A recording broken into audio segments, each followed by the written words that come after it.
City officials renamed Nichols Fountain and Parkway. All right, it's been a big question and a topic of discussion for about a week now, and today is your first chance to weigh in on this, so our Casey Jones is looking into it this morning. She is live from that fountain. Casey, advocates are calling for this name change, of course, as a result of everything that has happened over the past 2 weeks. What are the details concerning this?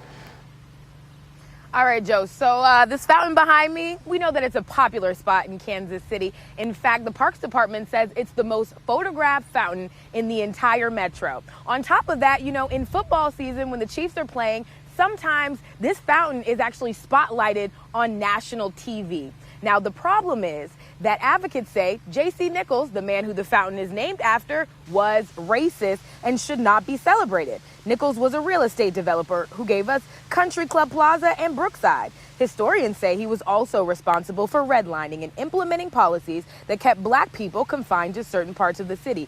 And on top of that, his practices spread across the country. The Parks Commissioner that asked for this change says he's been hearing from a lot of people in the community in favor of renaming the fountain. The focal point should be the removal first, and I believe that the way we'll look at it is in a two-part process. We'll focus on the removal and maybe providing a placeholder name, and then allowing more time for the community weigh in on an appropriate name change.